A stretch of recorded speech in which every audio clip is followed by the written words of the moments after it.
¿Están en Zoom? Sí, lo más bien. Sí. Bueno, bárbaro. Gracias, Antonella. Bueno, entonces, les estaba comentando a los compañeros que en la clase anterior vimos los aspectos macroscópicos centrales de la contracción muscular. ¿Sí? Y hoy lo que vamos a ver son los aspectos que están relacionados con las bases moleculares de la contracción muscular. Es decir, qué moléculas, cómo está organizado el músculo para que se pueda producir todas esas variaciones de tensión y longitud que nosotros vemos. ¿Sí? ¿Qué es lo que debe ocurrir? ¿Cómo es que se produce todo ese proceso? ¿Y cómo fue que los seres humanos fuimos entendiendo todo eso? ¿Sí? Yo les voy a contar todo eso y después vamos a hablar algo del metabolismo muscular relacionado al ejercicio y vamos a terminar con algunas patologías relacionadas musculares, algunas relacionadas al sarcómero, que son las que vamos a discutir sobre todo hoy, y otras vamos a mencionar muy rápidamente que no están relacionadas al sarcómero, pero les voy a mostrar el concierto de todas las proteínas que hay en el músculo. ¿Sí? Entonces, para que tengan una idea de lo que vamos a ver en del repaso de hoy. Entonces, como primer cosa, ustedes recuerden lo que siempre les damos, y es que tenemos que los músculos estriados, estos son el músculo cardíaco y el esquelético, ¿m? Van a tener, las estrías van a estar dadas porque hay banda A, ¿no? Que están dadas por los filamentos gruesos, y la banda I, que se divide en dos hemibandas I porque están cortados por la línea Z, ¿m? Y dos hemibandas I con la banda A. Esto constituye la unidad funcional de la contracción, que es el sarcómero. Y ya vimos las medidas que tiene en la clase anterior.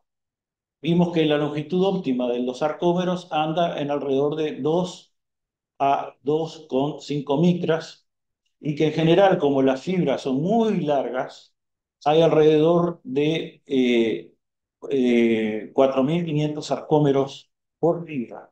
¿Sí? Y están organizados en las miofibrillas. Ahora, la organización es tal que ustedes tienen una línea central que se llama línea M, desde donde salen las moléculas de miosina, y las moléculas de miosina tienen lo que se denominan los puentes cruzados que salen a interactuar con los filamentos finos, que son los de actina, y los filamentos finos son quienes están puramente en las bandas I.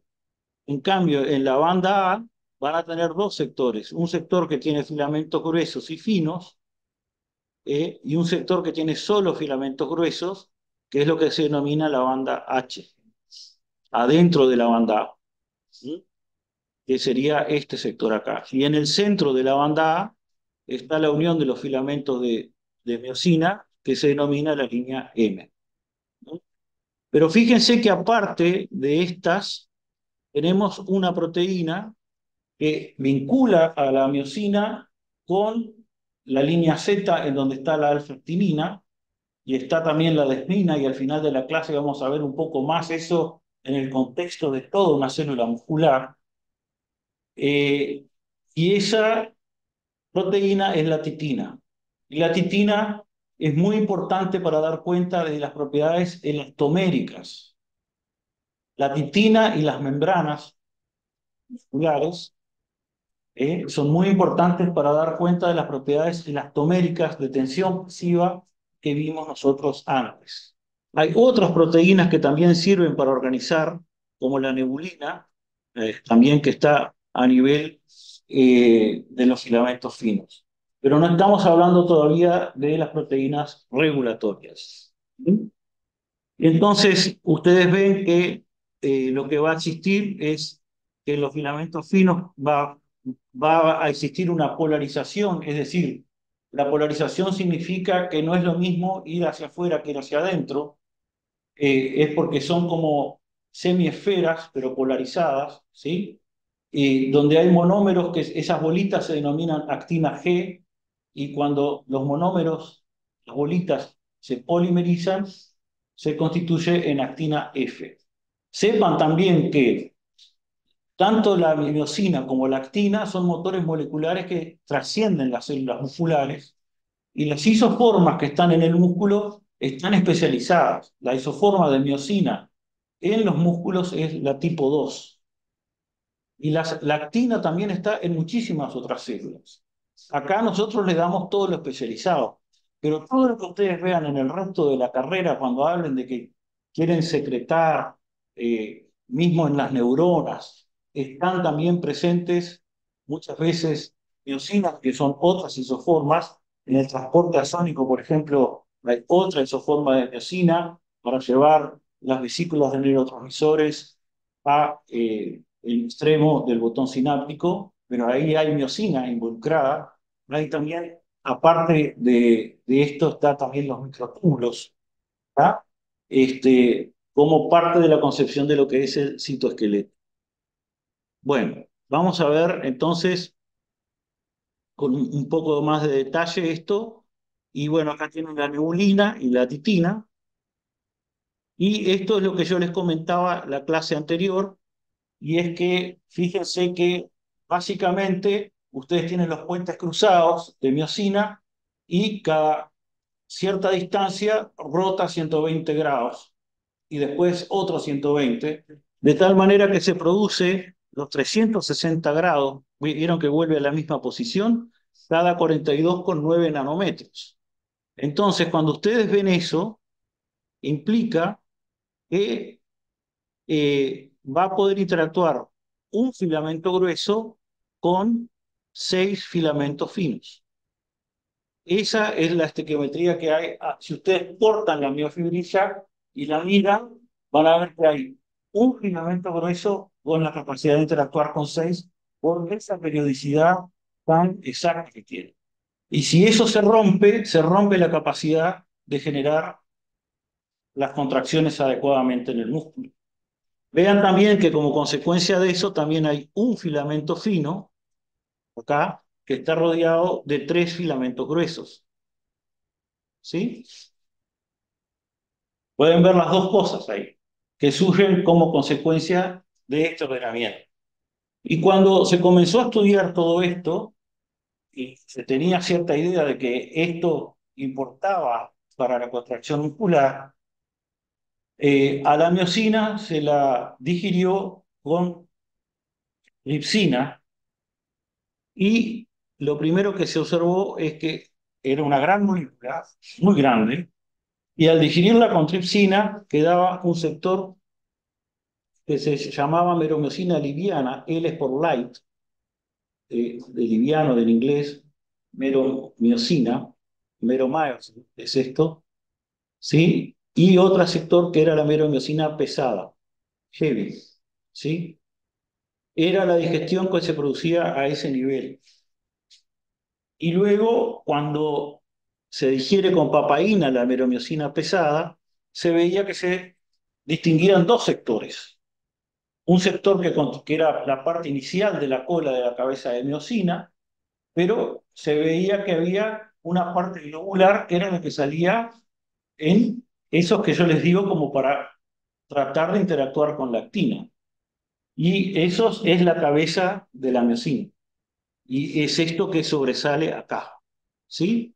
Y esto, más o menos, para que ustedes tengan una idea, estamos ubicados entre los años 50 y 60 en el conocimiento humano. ¿Mm? Entonces, sabíamos que, eh, qué chances había de interacción entre estas moléculas. Y luego, lo que se fue descubriendo, acá sí ya adelanto hacia los años 80 y 90, antes se hizo el descubrimiento de que la miosina en realidad lo que es nada más y nada menos que una ATPasa, ¿sí? O sea que yo siempre les dije desde el primer momento que el músculo es un transductor quimiomecánico. ¿Y quién es la molécula que hace esta transducción quimiomecánica? Es la miosina, porque es una ATPasa. Toma la energía del ATP y va a producir un cambio conformacional por la hidrólisis del ATP. ¿Tá? Y en ese sentido hace una transducción. Esto es un cambio de energía en otro. Y ese cambio nunca va a tener una eficiencia del 100%. Como resultado, parte de todo ese proceso va a liberar ¿qué cosa? Calor. Por eso los músculos son centrales como medio para producir calor en el organismo. ¿Sí? Por eso estos días fríos son días en que tenemos que contraer los músculos. ¿Tá? Porque no tenemos una eficiencia de 100%, pero es una eficiencia igual bastante alta. ¿Sí? Entonces, fíjense que la miosina tiene un sitio de unión a la actina y tiene un sitio de unión al ATP.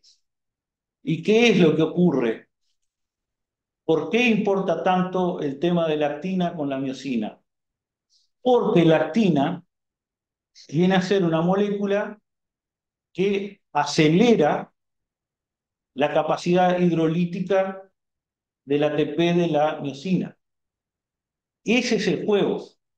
Cada vez que la miosina puede interactuar con la actina, acelera la capacidad hidrolítica. Entonces, cambia de conformación rápidamente. Y al cambiar la conformación, y como está unida a la actina, se produce el, el tironeamiento de la miosina con la actina, que dependiendo de los estados de los extremos del músculo, si están fijos va a producir solamente que esté ciclando en el mismo lugar y ahí genera aumento de tensión porque tironea, pero no puede acortar porque está fijo, pero que si está libre, tironea y acorta. Y entonces ahí da acortamiento. ¿Ah? ¿Entendieron? ¿Sí? Entonces, ese es el juego central de todo esto, y esto es una imagen molecular de lo que ocurre al respecto. Así que la miosina es central, tiene actividad TPasa, ¿sí? Y la actina lo que ocurre es que acelera enormemente esa actividad ATPasa de la miosina. Y fíjense que tiene también cadenas livianas. En el músculo, los músculos estriados, las cadenas livianas no juegan un rol muy central. Eh, pero en el cambio, en el músculo liso, las cadenas livianas sí van a jugar un rol central en la modulación del mismo. ¿Sí? Veamos entonces ahora cómo es la organización. Entonces, fíjense que acá estamos en el sector de superposición de los filamentos finos y los filamentos gruesos. Y en los filamentos finos, normalmente no existe solamente la actina, que está en forma de esa doble hélice con actina F. Fíjense que cada 7 residuos, más o menos, existe un complejo que se llama complejo troponina, que tiene 3 tipos: troponina C, troponina T y troponina I. La troponina C se une al calcio, la troponina T se une a la tropomosina y la troponina I cumple un rol inhibitorio actualmente. Y fíjense que hay una molécula son 2 cadenas que se enrollan y ocupan 7 residuos, y eso se denomina la tropomiosina. ¿Mm? ¿Qué es interesante de esto? Que el lugar donde debe interactuar el puente de la cabeza de miosina con la actina para que se produzca este aceleramiento hidrolítico, normalmente esto está tapado. ¿Por quién? Por la tropomiosina y el complejo de troponina. ¿Sí?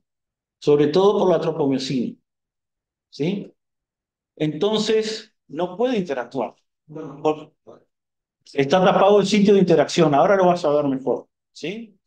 Entonces, lo que hay que hacer es destapar eso para que se pueda generar el ciclo, que ahora vamos a ver qué es lo que se conoce como un ciclo de Lim y Taylor. ¿Sí? Entonces, fíjense acá cómo está la posición, se nota muy bien, ¿no? Y acá también, ¿sí? Entonces, acá pueden ver de nuevo que justo se da cerca de esos lugares la interacción. Y fíjense acá las tres troponinas y la tropomiosina, como les decía. ¿Mm? Entonces, esta evidencia de la organización de todo esto, yo tuve la fortuna de conocer a la señora que hizo esto, como también el doctor Pizarro. No sé si vive, me invitó varias veces a ir, ella estaba en la Universidad de Pensilvania, y es la esposa. ¿Se acuerdan del modelo de bola y cadena que les dábamos en primer año para la inactivación del canal de sodio de Armstrong y Bessanilla? Bueno, ella es la esposa de Clay Armstrong. Clara Francini Armstrong prácticamente fue quien descubrió toda la organización de músculos esqueléticos y sacó todas estas micrografías electrónicas. Pero miren si no es realmente increíble la descripción. Los esquemas que ustedes ven son esquemas, pero tienen que salir de algún dato real, ¿verdad? O sea, ustedes como médicos tienen que también tener una noción científica de las cosas. No podemos hacer todo en base a esquemas. ¿De dónde sale la evidencia científica para soportar ese esquema que también tiene que ser probado? Y en algún momento va a haber cosas que no están bien. Pero fíjense cómo se nota el filamento grueso y se notan los filamentos finos y acá tiene la líneas. Y esto fue hecho a fines de los años 60 por Francini Armstrong. ¿Mm? Y luego, miren con más amplificación cómo se notan los puentes de la miosina hacia la actina. O sea, todo lo que les estuve contando lo están viendo no como un esquema, sino como fotos reales. ¿Sí? Ahora, esto todo no lo tenemos puesto en dinámica. Eso es una foto estática de lo que ocurre. Y lo que ocurría a fines de los 60 era que se veían dos situaciones, básicamente, ¿sí? Uno podía ver que los puentes de miosina respecto a la actina podían estar en 90 grados, y ese es el músculo que estaba relajado. Cuando el músculo no estaba contraído, había un estado de relajación. Pero cuando había rigor mortis, una persona se moría y no hay ATP, fíjense que hay 45 grados entre el filamento fino y los filamentos gruesos. Queda todo como flechas, ¿ven? Es el estado de rigor. Entonces, hay un cambio conformacional entre la interacción miosina-actina, y esto fue lo que probó básicamente, y lo que comenzó más la idea de la teoría del filamento deslizante de Huxley, que les mostré antes, indicaba que la generación de la contracción muscular estaba dada por la interacción actomiosina, y que todo tenía que ver con el tironear por los puentes, las cabezas de miosina a la actina hacia el centro del sarcómero. Si está fijo el sarcómero en los dos extremos, tironeo, pero solo genero tensión. Si hay algún extremo libre, entonces tironea, pero lo puedo cortar. ¿Sí? Entonces el tema es, y acá vino Richard Lim, que también conocemos personalmente, que es un biofísico con la biofísica y la bioquímica en los modelos cinéticos que concurrían bastante a inicios de los 70. Se hacían muchos modelos, los biofísicos hacían muchos modelos cinéticos en esa época. Entonces, eh, Richard Lim lo que trató fue de generar el concepto de cómo es que se produce un ciclo para que se genere una contracción muscular. ¿Cuál es el ciclo de interacción entre miosina y actina? ¿Está? Para que se pueda generar esto. ¿Entienden? Nosotros tenemos esta fotografía, pero ¿qué pasa? ¿Cuál es el ciclo? Entonces se hizo toda una serie de experimentos que determinaron los pasos grandes del ciclo. Hoy sabemos que el ciclo, El ciclo de Lilly-Taylor en realidad es una simplificación y que es mucho más complejo. Pero a los efectos de pregrado, lo que importa igual es darles esta idea que es la idea central. Y este es el ciclo de Lilly-Taylor. Entonces acá tienen las dos situaciones. Fíjense que este es el estado de rigor y este es el estado de 45 grados y 90 grados. Es lo que vimos en las micrografías electrónicas. ¿Sí? Entonces, ¿cómo explica Richard Lynn con Taylor, cómo explicaron ese ciclo?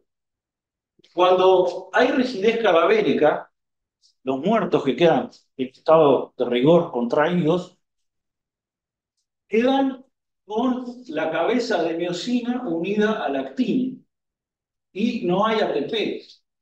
Entonces, en ausencia de ATP hay una alta afinidad acto-miosina. Queda eso unido. Entonces, por eso hay rigidez cadavérica. Para que se relaje este complejo, necesita lo que está como T es ATP. Necesita que venga una molécula de ATP. Entonces, cuando viene una molécula de ATP, supongamos ahora una persona viva, ¿verdad?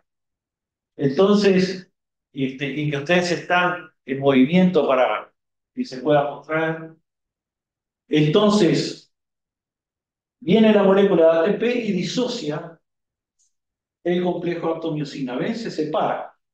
Y esto es lo que ocurre a nivel de la cabeza de la miosina. Se forma un complejo de miosina ATP. Pero entonces, yo les había comentado que la miosina tiene una capacidad hidrolítica del ATP. Y hace hidrólisis del ATP, pero lo hace parcialmente y de ATP paso a tener ADP, que es esta D que ven acá, y fosfato inorgánico, pero están unidos a la cabeza. No lo libera, no puede liberarlo, porque no tiene esa capacidad de liberación todavía, ¿sí? Quedan unidos y la mayor liberación de energía de todo esto va a venir cuando lo libera el medio. Por lo tanto, esto, en términos de energía y la termodinámica, es un pequeño cambio, ¿sí? Energético. Entonces, si en algunas circunstancias, y vamos a ver cuándo es eso, esto que está oscilando continuamente, este puente de miosina con el filamento de actina, puede llegar a interactuar con la actina y se pega a la actina, genera entonces el complejo actomiosina. Pero generar el complejo actomiosina es sonaste, subterfugio y sabrán el resto. ¿Está? Este, se ríe. Él sabe lo que viene. Bueno, entonces, cuando pasa esto, entonces, no hay forma y hay que liberar la energía. ¿Está? Estaba muy energético acá. Ahí hay que liberar la energía y entonces ahí se libera la energía como ADP y fosfato orgánico. ¿Eh? Pero entonces liberó casi toda la energía que teníamos acá, que estaba a 90 grados, y eso es una liberación muy importante de energía. Entonces, este evento que está acá, que hace que si se tironee ahora, pero el complejo actomiosina, ¿sí? Entero unido, eso es lo que genera que uno tironee el complejo, y eso se denomina el golpe de fuerza. Y este es el evento contráctil por excelencia. Y ahí cumplimos todo el ciclo del Lilly-Taylor. ¿Sí? Entonces, nosotros para poder realizar la contracción muscular estamos continuamente gastando ATP. ¿Está? Por eso, cuando ustedes tienen músculos que son más rápidos, van a tener mayores velocidades de acortamiento, este ciclo va a ser más rápido Y esos músculos van a gastar por unidad de tiempo en general que también, más ATP. Y van a tener que disponer del mismo muy rápidamente. Ya les voy a hacer un adelanto para que viene en el resto de la clase. No les va a servir disponer de ese ATP lentamente, van a tener que disponer de él muy rápido. ¿Sí? Y la isoforma de miosina tipo 2 que van a tener va a ser distinta. Vos querías preguntar algo. Sí, yo sé que el ATP en realidad es responsable de la adaptación que principalmente. El compañero pregunta, ¿el ATP es responsable de la regeneración entonces? Y la respuesta es que es responsable de separar al complejo actomiosina. Es correcto eso, ¿sí? Disminuye la afinidad del complejo actomiosina, ¿sí? Pero es necesario para todo el ciclo, porque una vez que lo metiste, pasa todo el resto, ¿sí? Entonces, en esta otra parte de la slide, ven el ciclo de Levy Taylor de nuevo. Entonces, fíjense cómo allá lo tienen, básicamente, y voy a poner acá lo tienen unido, ¿sí? Y cuando viene ATP, eso se separa, que es lo que ven acá, es básicamente el mismo esquema que ven acá, ¿sí? Y cuando puede interactuar, el puente de miosina con lactina interactúa y luego se produce el golpe de fuerza, liberándose ADP y fosfato inorgánico. Esta otra slide que está acá muestra de nuevo el ciclo y les muestra en dónde para el ciclo. El ciclo para en el complejo actomiosina en ausencia de ATP, pero si está el músculo relajado en un músculo vivo, el ciclo para acá, para en donde está la actina separada de la miosina con ADP y fosfato inorgánico hidrolizados, pero unidos a la cabeza. Porque, ¿qué pasa? Si el calcio intracelular está bajo, ¿quién va a estar impidiendo la interacción entre actina y miosina? El complejo troponina-tropomesina. El complejo de las troponinas con la tropomesina. Entonces, como no puede, a no ser que el calcio suba, no puede interactuar, se para ahí el ciclo. ¿Sí? Entonces, como consecuencia de hemos podido medir los seres humanos en los 90 cuál es la fuerza que hace cada uno de estos puentes cruzados. Y es 10 piconewtons. ¿Está? Inclusive se pueden poner eh, bits fluorescentes añadidos para ver cómo es que corre la cabeza de miosina sobre la actina. Y son 10 son 10 nanómetros, perdón, la distancia que puede andar, y son 3 o 4 piconewtons la fuerza que puede ejercer, aproximadamente. ¿Sí?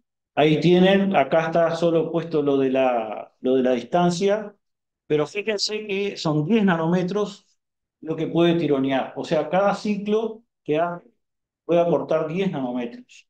¿Ves? Y fíjense que la cabeza de miosina tiene que tener un sector que sea flexible para producir todo lo que estamos hablando. ¿Sí? Y entonces, cuando ustedes ven cómo es la cabeza de miosina, ven que acá tiene el sector de unión a la actina y que por el otro lado une al ATP. ¿Sí? O sea, por acá hidroliza el ATP, pero cuando se une a la actina por este lado, es que esto se acelera de manera notable. ¿Sí? Y eso sería el cambio conformacional que ocurre una y otra vez. En realidad tendrían que ver como fijo el, el, el pedazo que está moviéndose y pensar que se mueve el que está quieto. ¿Tá? Pero estaría tirando continuamente. Entonces, esto es lo que les explica la regulación en los músculos estriados. La regulación está ligada al calcio intracelular y al filamento fino. Cuando uno aumenta el calcio en el mioplasma, fíjense que esta concentración está en micromolar. Esto es 1 micromolar, quiere decir que es 10 a la menos 6 micromolar, 10 a la menos, 10 a la menos 6 molar acá. Acá tienen 10 a la menos 7 molar, ¿sí? Para que vean lo bajo que es el calcio habitualmente, ¿no? Y acá 10 a la menos 8 molar, ¿sí? O sea, 0,01 micromolar. Esa es la concentración habitual que tiene que tener el músculo relajado, ¿sí? Nosotros preferimos hablar en términos de nanomolar y decimos que en términos de la relajación, habitualmente uno tiene 50 a 100 nanomolar. Pero no solo el músculo, casi todas las células necesitan tener un calcio bajo. Si hay un calcio alto, se generan respuestas proapoptóticas que matan las células. No lo dan en general, pero por ejemplo, todas las células que vean luego el aparato inmunitario a nivel endotelial, cardiovascular, todas necesitan regular calcio. Y los mecanismos que van a ver acá, exquisitos para el músculo, existen también en los músculos, lo van a ver, también existen en las otras células. ¿Sí? Lo único que modificados. ¿Sí? Porque el calcio es central, ¿sí? Como mecanismo de regulación. Entonces, fíjense que cuando uno aumenta la cantidad de calcio en el mioplasma, se va uniendo a la troponina C y entonces se desplaza todo el complejo de la tropomiosina con la troponina. ¿Ven cómo se corre del lugar? Y entonces la cabeza de miosina puede interactuar con la actina y se produce el ciclo del ministerio. Entonces, cuando se produce el ciclo, aumenta la capacidad de ejercer fuerza, ¿ven? A mayor cantidad de calcio, ¿cómo va a ser la capacidad de ejercer fuerza? Mayor. A mayor calcio intracelular, mayor capacidad de generar ciclos. ¿Sí? Hasta que llega a un máximo, aproximadamente para alrededor de 10 micromolar. ¿Sí? Entonces, quien regula en los músculos estriados la capacidad de interacción actomiosina es el calcio intracelular a través de los filamentos finos. ¿Sí? Van a ver que el músculo liso es distinto porque ahí es a través del filamento de miosina. ¿Mm? O sea, en realidad en el músculo liso no hay como tal sarcómeros ni nada de eso. Está ligado a la molécula de miosina. Entonces, ¿qué es lo que ocurre? Porque ahora estamos dando los músculos estriados y en particular el esquelético. ¿Qué es lo que ocurre? Acá tienen la cabecita de miosina queriendo interactuar con la actina, pero no puede porque está el complejo, ¿ven? Entonces, cuando se une el calcio a la troponina C, ocurre como que se abre todo eso. Van a ver que es como una reacción de apertura con desplazamiento también de la tropomiosina. Sí. No, solo me iba a decir que abajo por el sitio, pero está claro. Ah, sí, sí, gracias. Sí, a ver, dale, habla que todos te escuchamos. Gente del Zoom, hola. Yo tengo una consulta. Buenas.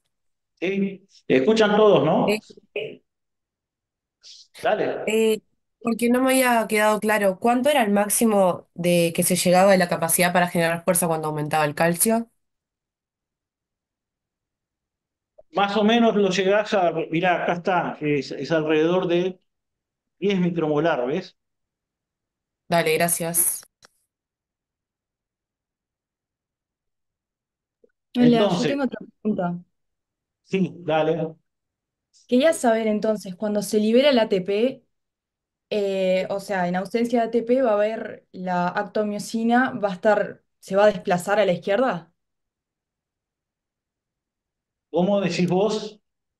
que cuando se libera el ATP, ahí recién la actomiosina se va a poder Tironea, desplazar. lo que hace la miosina es tironear a la actina hacia el centro del sarcómero. Si el sarcómero está fijo, generas tensión. Pero si está libre en un extremo, lo vas a cortar, porque la tironeas al centro. ¿sí? Dale, gracias. Bueno, entonces vamos a ver ahora esta slide y cómo es que se produce esa modulación. Entonces acá tienen de nuevo la tropomiosina y acá tienen el complejo troponina y ven que no puede interactuar y cómo está eso acá. Entonces van a ver que cuando se une el calcio se produce como una apertura de todo eso que tironea también a la tropomiosina. Y ese tironear de la tropomiosina es central. Ahí viene el calcio, ¿ven? Y fíjense como que se abrió todo. Fíjense, es como que venga, señora miosina, y haga su trabajo. ¿Sí? Eso es lo que ocurre, algo así. ¿No? Y si no, está todo tapado, si no hay calcio. Entonces, el calcio cumple un rol modulador central a ese nivel. ¿Sí? Y fíjense que si vemos de arriba lo que está ocurriendo con simulaciones moleculares, nosotros sabemos también hoy día exactamente los sitios de interacción. Esto es un monómero de actina y tiene proyectado en gris oscuro dónde va la tropomiosina, el filamento de tropomiosina. Y lo que ven en color son las regiones donde interactúa el puente cruzado de miosina con lactina. En condiciones de bajo calcio, que sería C, están todos tapados prácticamente. Queda solo una región de interacción libre, que es el color verde, indica que la afinidad es baja. Por lo tanto, no pasa nada. Y en la medida que van subiendo el calcio, debido a que esta tropomiosina es desplazada por la unión del calcio a la troponina C, ¿sí? Miren lo que pasa. Este es un calcio intermedio y cómo van quedando los sitios. Van quedando descubiertos. Y cuando en condiciones de alto calcio, D es calcio intermedio y E es alto calcio. Es el experimento hecho in vitro mirando los sitios de acceso en la actina de la miosina para distintas concentraciones de calcio. Entonces, en E, todos los sitios están accesibles y entonces se produce interacción entre la miosina y la actina. ¿Tá? Y entonces ahí se produce el ciclo. ¿Sí? Entonces, cada vez que se produce el ciclo, ahí ven cómo va a ir tironeando del filamento fino hacia el centro, ¿no? Y acá pueden ver todas las moléculas implicadas también. ¿Sí? Pueden ver, por ejemplo, la unión del ATP, acá tiene la tropomiosina, es lo que está en azul, y pueden ver que tiene que haber un desplazamiento de todo eso para que se pueda producir la interacción, ¿no? Primero el calcio se tiene que unir al complejo de tropomiosina, troponina, a través, sobre todo, de la troponina C. ¿Sí? Se separa y entonces se une, ¿sí? Y acá están todas las moléculas que juegan un rol. Veamos ahora entonces algunos conceptos que tienen que ver con metabolismo muscular y las fuentes de energía. Entonces, habitualmente, uno va a precisar, el ATP va a ser central en todo este proceso, porque para producir la contracción muscular necesito ATP. Por la glucólisis anaeróbica, voy a tener habitualmente la producción de dos moléculas de ATP, si es solo glucólisis anaeróbica, sin entrar a la fosforilación oxidativa. Pero si tengo fosforilación oxidativa, voy a producir 36 moléculas de ATP. ¿Sí? La diferencia está en que la glucólisis anaeróbica es muy rápida, en tanto el otro es más lento. Pero prácticamente puede dar una capacidad casi que ilimitada de producción de ATP. Lo que ocurre es que luego el ATP se va a utilizar y se produce la contracción, ¿sí? Y hay un reciclaje continuo porque el ATP pasa a ser ADP y se vuelve a utilizar en el proceso, una y otra vez. Y entonces, normalmente lo que se hace en el músculo para generar algo de almacenamiento de esta capacidad energética es esta reacción que ven acá de ATP a fosfocreatina, que se denomina reacción de Lowe. ¿Sí? Estas son reacciones que las tiene el músculo para almacenar en otra cosa con enlaces de alta energía y tener disponibilidad inmediata, ¿sí? Energía. Entonces el ATP se une con la creatina por la creatinfosfoquinasa y necesita magnesio y se forma fosfocreatina. Y fíjense que en condiciones basales hay alrededor de 25 milimolar de fosfocreatina en la célula.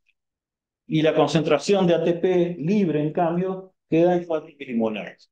La diferencia está en que la fosfocreatina no tiene tantas acciones moduladoras como si las tiene el ATP. ¿Sí? Entonces, esto es lo que se conoce como reacción de Lowe. Hay otra forma de generar energía eh, que no es en base a la producción primaria como glucólisis y fosforilación oxidativa. Fíjense que estos serían formas de disponer, pero de reacciones de almacenamiento, digamos. Hay otra forma que no está representada acá que se denomina dismutación. Y la dismutación ocurre cuando se unen dos moléculas de ATP, por ejemplo. ¿Mm? Dos moléculas de ADP, por ejemplo. Dos moléculas de ADP y entonces se forma un ATP y se forma una AMP. ¿Sí? Esa no está representada acá, pero es otra forma alternativa de generar energía. Entonces, habitualmente, lo que ocurre cuando un músculo comienza a contraerse, se usa el ATP que esté en la vuelta, el ATP libre, y obviamente lo primero que va a echar mano en las primeras contracciones, que le va a durar para unos pocos segundos, si no se vuelve a generar, es el ATP que viene de la reacción de Loma, porque es simplemente hacer esta conversión inversa. ¿Sí? Al bajar la cantidad de ATP, esta reacción se me vuelve en este sentido, simplemente por acción de masa. ¿Sí? Hay poco ATP, entonces la reacción pasa en el otro sentido. Esta reacción obra por acción de masas. Mucho ATP con creatina se me transforma en fosfocreatina. Y si hay muy poco ATP, se va en el sentido contrario. ¿Mm? Entonces, al principio, cuando gasto el ATP, se gasta eso, pero eso, lo que hay almacenado, esos 25 milimolar que hay almacenado, la energía me da para contraer unos pocos segundos. ¿Sí? Luego tengo que apelar a lo que me da la glucólisis, que también tiene una capacidad finita de dar, porque eh, me da solo dos moléculas de ATP y tiene cierta velocidad de producción. Y después tengo una que es lenta, pero que me da una generación de producción prácticamente ilimitada, porque puede hacer uso de prácticamente todos los metabolitos, no solo la glucosa per se, sino que puede utilizar hasta los ácidos grasos también, que pueden entrar vía generación de glucosa a través. Entonces, teniendo en cuenta ese... Sí,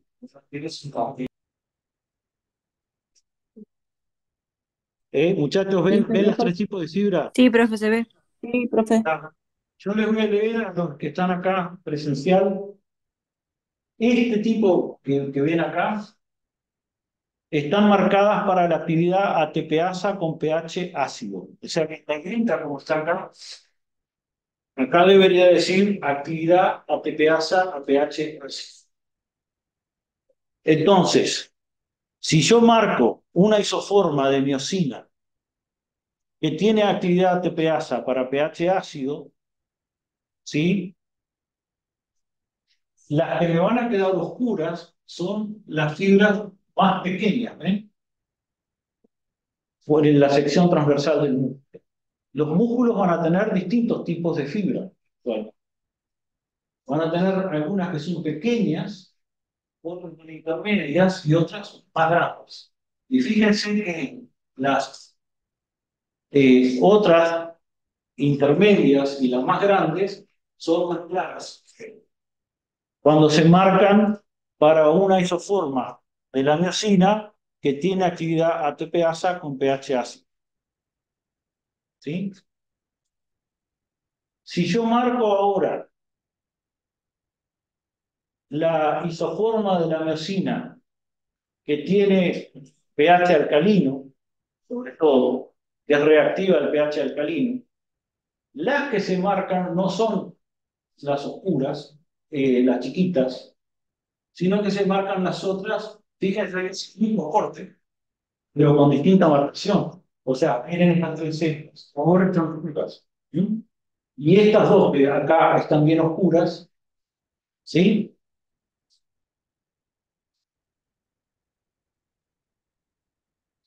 Estas que acá, estas que están acá bien oscuras, acá están claritas. Es el mismo corte siempre, ¿ven?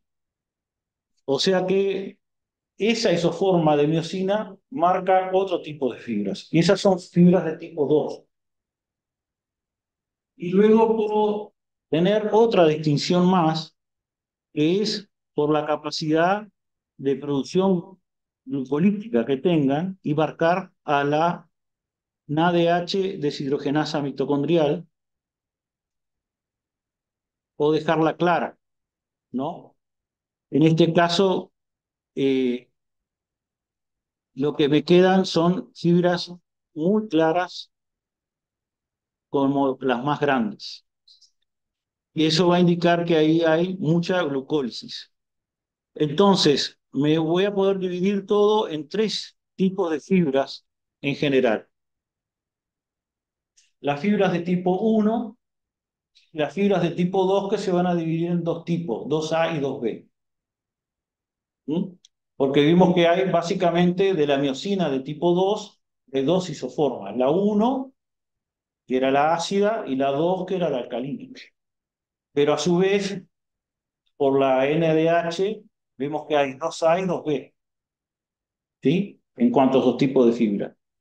Entonces, miren, cuando uno ve a simple vista este tipo de músculos, y sepan que todos los músculos tienen todos los tipos de fibra, solo que los músculos más especializados en una función van a tener más de un tipo de fibra que de otra.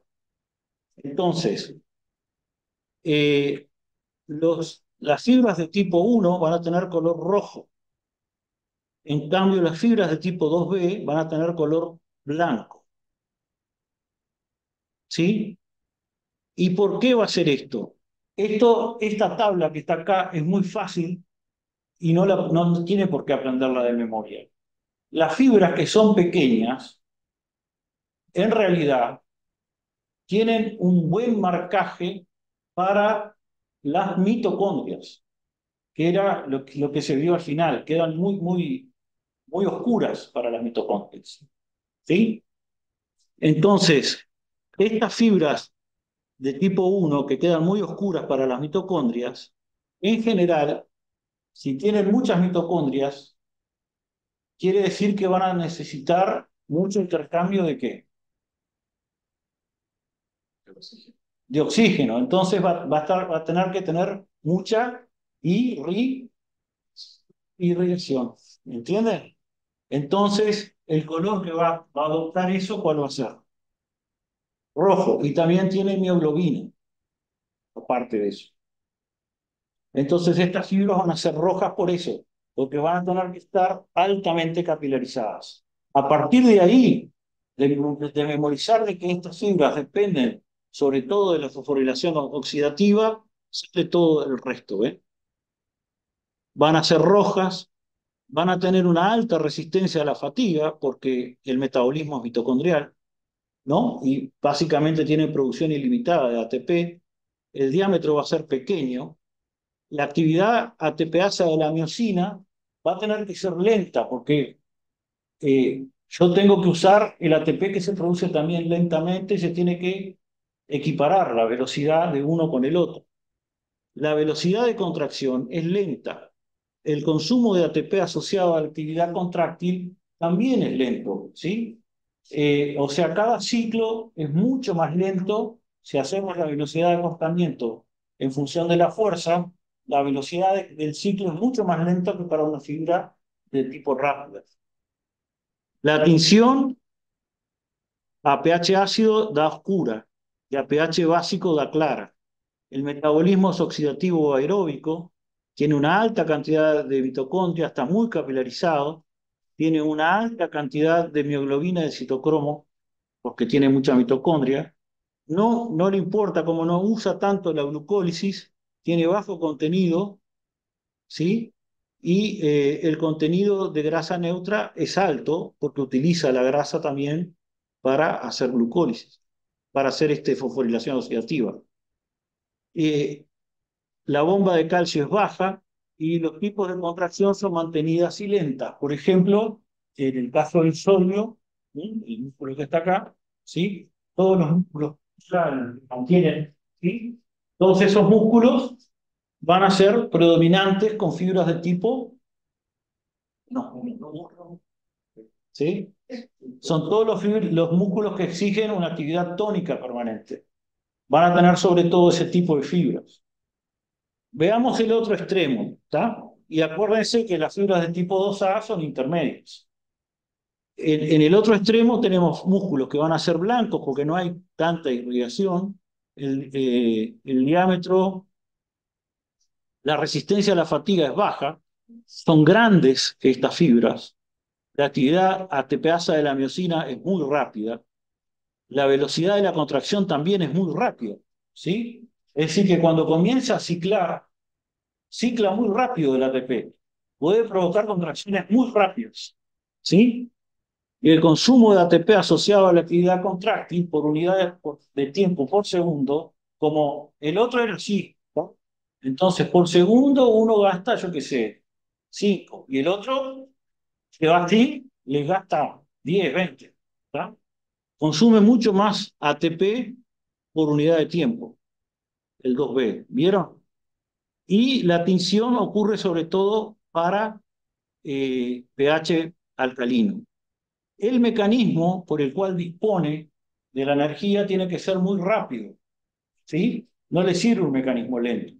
Entonces, son fibras que tienen que ser grandes, sobre todo por eso, porque almacenan mucho glucógeno, porque necesitan el glucógeno para que se hidrolice el glucógeno y enseguida quede la glucosa y se haga la glucólisis anaeróbica. No le importa tanto la fosforilación oxidativa. ¿Mm? Bueno, la cantidad de mitocondrias y de tinción de enzimas mitocondriales es baja, la capilarización es baja. Vieron que todo lo demás, por ejemplo, el contenido de hemoglobina es bajo, el contenido de glucógeno es alto, ¿sí? Por eso son grandes, ¿sí? Y el contenido de grasa neutra es bajo porque no le importa la fosforilación oxidativa y tiene una alta actividad de la bomba de calcio en comparación con las fibras de tipo 1. Y el tipo de contracción es rápido. Entonces, acá tienen, fíjense que la escala de la contracción en función del tiempo es muy diferente para los tres tipos de fibras, ¿no? Estos serían las fibras de tipo 1, las de tipo 2A y las de tipo 2B. Entonces, esto es una sacudida simple de cada una de ellas y como pueden ver, en las de tipo 1 es bajo, en las de tipo 2B, fíjense que es mayor la tensión que pueden dar y en la de tipo, de tipo 2A es mayor la tensión y estas son las de tipo 2B, es mayor aún. Pero cuando dan un tren de estímulos, ¿sí? Que se puede ver acá también, se puede ver que cuando pasa mucho tiempo, estos son minutos, 60 minutos, por ejemplo, de estimulación, acá no cae la tensión, es decir, que no sufre fatiga prácticamente. En cambio, esta otra, ya a los pocos minutos, tiene fatiga. ¿Por qué tiene fatiga? Porque el mecanismo principal es glucólisis y eso entonces se agota la producción glucolítica rápidamente y no le da para bancar la producción de ATP a nivel mitocondrial, ¿sí? Entonces por eso estas fibras muy rápidas tienen fatiga muy rápida. Y después tienen este tipo que es intermedio, que ven que cumple una característica intermedia de las dos. Y acá tienen la característica de tetanización de los tres tipos de fibras, que es diferente la frecuencia frente a la cual ocurre la tetanización.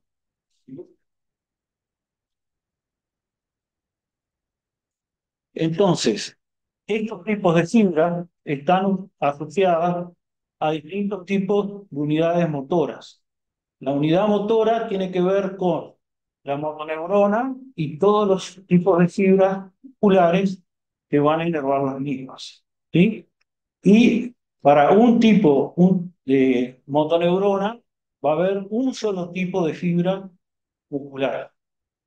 Es decir, ustedes tienen unidades motoras que van a tener solo fibras de tipo 1 y a esas son las que acá, en realidad acá lo que están representadas son las uniones motoras.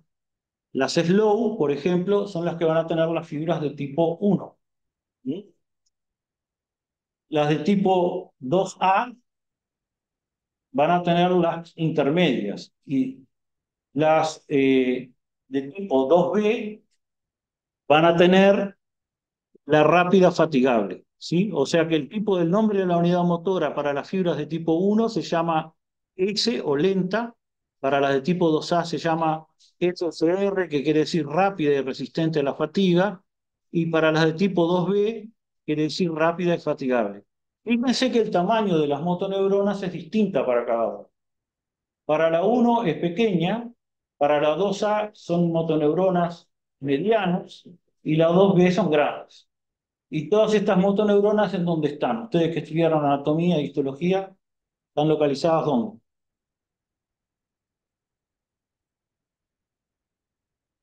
¿Dónde están? En la médula, muy bien. ¿Y en qué lugar de la médula? Muy bien, en el asta anterior de la médula espinal. ¿Verdad? Y vieron que hay como toda una heterogeneidad al respecto, ¿sí? Y fíjense que la velocidad de conducción, que es lo que les hablamos en el año pasado, para que tengan una conectividad lógica, es también distinta. Las motoneuronas que son más chicas van a tener también axones que son más pequeños y como tal, también debido a eso, las velocidades de conducción son más lentas. El otro es intermedio y el otro es rápido. Y la frecuencia en la cual ocurre el tétanos es más baja en las de tipo 1 que en la de tipo 2B, que necesita mayor frecuencia para generar el tétanos completo. El reclutamiento, por eso, es muy frecuente también en las de tipo 1, ¿sí? Y es poco frecuente en las de tipo 2B. El número de fibras que hay asociado a cada unidad motora es bajo en las de tipo 1 y es muy alto en la de tipo 2B, es bastante alto en comparación. Y la fuerza desarrollada, por tanto, en las de tipo 1, en cada unidad motora desarrolla poca fuerza, pero en la de 2B se desarrolla bastante fuerza, ¿sí? Y el músculo, obviamente, cada músculo tiene una mezcla de todo esto, pero obviamente, de acuerdo a la función del tipo de músculo, predomina más uno que otro. Si el músculo es más relacionado a la postura, va a predominar más la de tipo 1. Si son músculos que se relacionan más con contracciones rápidas, por ejemplo, el cuádriceps, de ese tipo de músculos, ustedes van a tener un desarrollo de las de tipo 2B, ¿sí? O sea que eso cambia. Y acá les voy a comentar alguna otra cosa también que no está acá, pero que es interesante, y es de qué depende el tipo de fibra muscular. Y se han hecho experimentos de cross-inervación, por ejemplo, donde se cambia, por ejemplo, las unidades motoras S, ustedes cruzan la inervación a una fibra muscular que es del tipo 2B, ¿sí? Y le ponen la inervación de la unión de la motoneurona de tipo S. ¿Sabe lo que ocurre? Se transforma la célula muscular de tipo 2B en tipo 1. O sea que, de alguna manera, hay una transmisión de información para la expresión génica asociada al patrón de potenciales de acción que da. ¿Sí? ¿Cómo se produce eso exactamente? No se comprende del todo bien todavía. ¿Mm? Pero es un conjunto, la unión motora, ¿sí? De la fibra muscular con la neurona. ¿Sí? Y los experimentos de cross-inervación indican que cambia el tipo de una u otra. De acuerdo al tipo de motoneurona, tienen el tipo de fibra muscular que van a tener. Y otra cosa que es interesante es que tienen respecto, por ejemplo, al ejercicio, ¿no? Por ejemplo, en el ejercicio, por ejemplo, si el ejercicio es sostenido, ustedes van a tener que sobre todo van a promover que, que se, eh, que se desarrollen más las de tipo 1. En cambio, el ejercicio de tipo más anaeróbico promueve el mantenimiento de más la de tipo 2B. Entonces, justamente por eso, en la clase 1, lo que les comentábamos, la persona con la edad se le va atrofiando el tipo de músculo, entonces ustedes no le van a hacer a un tipo que tuvo un infarto contracciones de tipo 2B anaeróbicas, ¿sí? Porque eso es malo para el tipo. Entonces, para que mantenga las fibras de tipo 2B en buen estado, van a necesitar hacer contracciones de tipo excéntricas. Y ahí tienes, ¿está? ¿Entendieron cómo conecta todo? Bueno, entonces, esos son algunas, tenía otras cositas más para contarles acá, pero voy a seguir. Este concepto es importante, ¿está? Es el concepto de deuda de oxígeno. El concepto de deuda de oxígeno tiene que ver con el tema de que ustedes cuando hacen ejercicio, este es, por ejemplo, strenuous exercise, quiere decir ejercicio anaeróbico. Y fíjense que lo que está en rojo es la capacidad de generar ATP con el flujo sanguíneo. O sea que no es posible generar más ATP que esto. Por lo tanto, todo lo que esté por encima es un gasto de energía por parte del músculo que de alguna manera lo va a tener que reponer. Genera una deuda energética. Eso. Porque se gastó más de lo que pudo traer como energía a la sangre. ¿Se dan cuenta? Por eso este ejercicio se denomina anaeróbico, ¿ven? Entonces, cuando para de hacer el ejercicio, ¿qué es lo que ocurre? La persona queda con disnea, ¿sí? Y es por esto. Queda con esto que es la deuda de oxígeno, que es la cantidad de oxígeno que tiene que tomar para poder restablecer la cantidad de energía que gastó de más durante el ejercicio anaeróbico. Y por eso uno queda con disnea cuando hace el ejercicio anaeróbico. ¿Sí? Y acá pueden ver, esto es la deuda de oxígeno. Es esto que ven acá. En cambio, en el ejercicio aeróbico, ustedes pueden ver que prácticamente se acompasa el ejercicio a la producción de oxígeno y cuando dejan de hacer ejercicio, la deuda de oxígeno prácticamente no existe. Es muy poca. Y eso es lo que indica que haya un tipo de ejercicio u otro. Sí.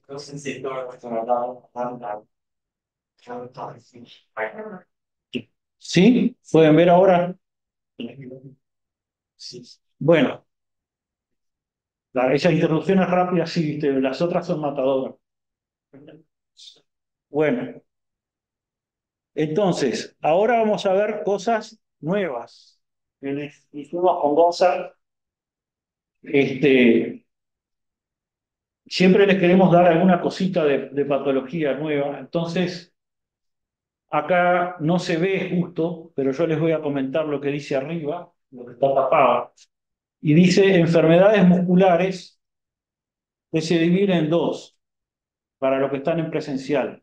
Las ligadas al sarcómero, y entre paréntesis, que son menos comunes y son las que vamos a ver el día de hoy, cierra paréntesis, y abajo las no ligadas al sarcómero.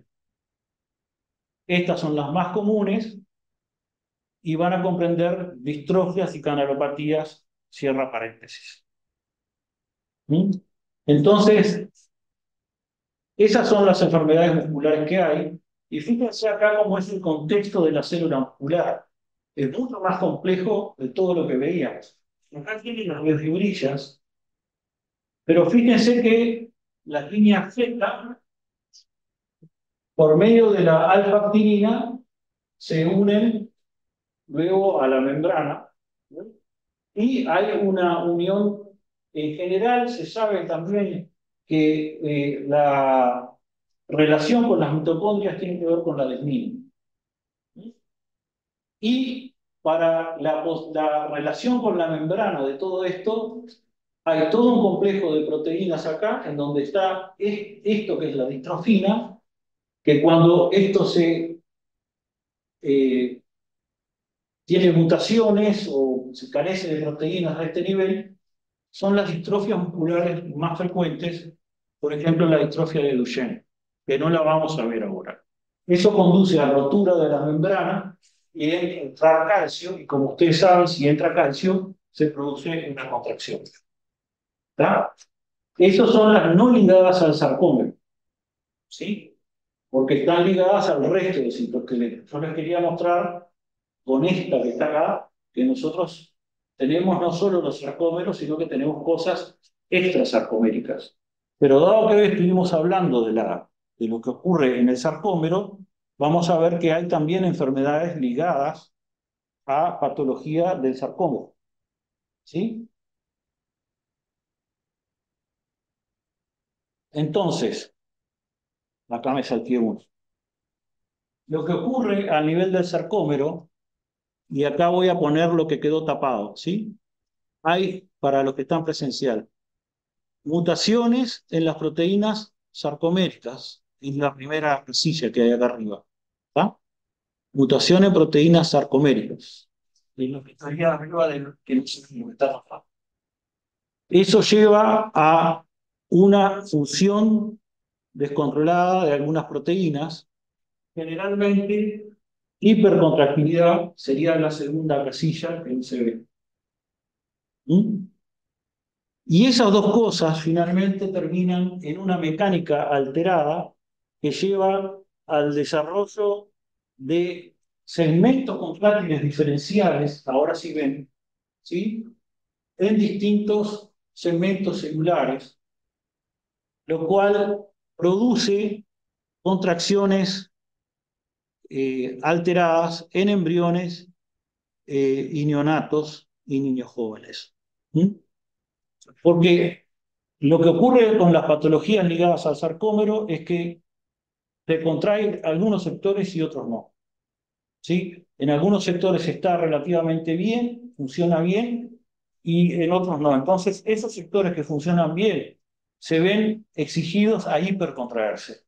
Entonces, comienzan a fallar muy rápidamente. Entonces, vieron que acá este punto es central, que dice las propiedades contráctiles son no uniformes. Es porque todos los sarcómeros no están iguales, ¿sí? Toda la patología de proteínas de sarcómeros van a tener algunos sectores que pueden estar bien y otros que van a estar mal.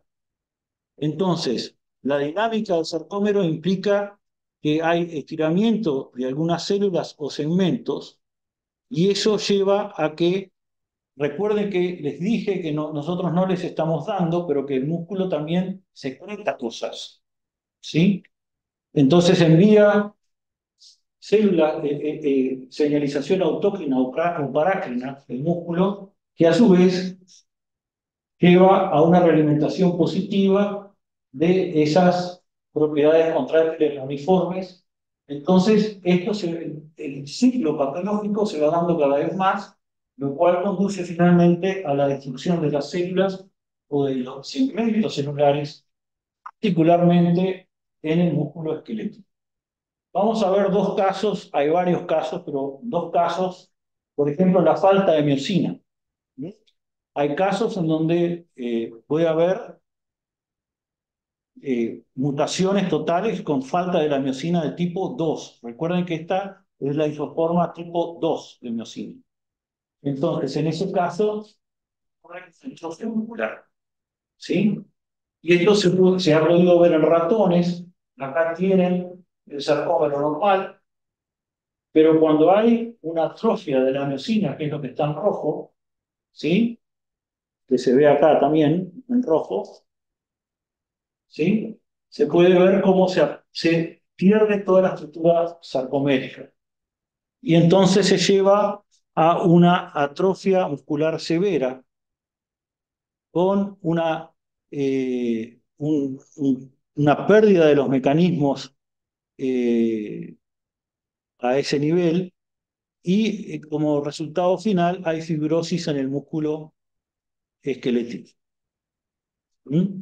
Y existe autofagia celular, también como paso intermedio. Fíjese que se altera la expresión de los componentes sarcoméricos.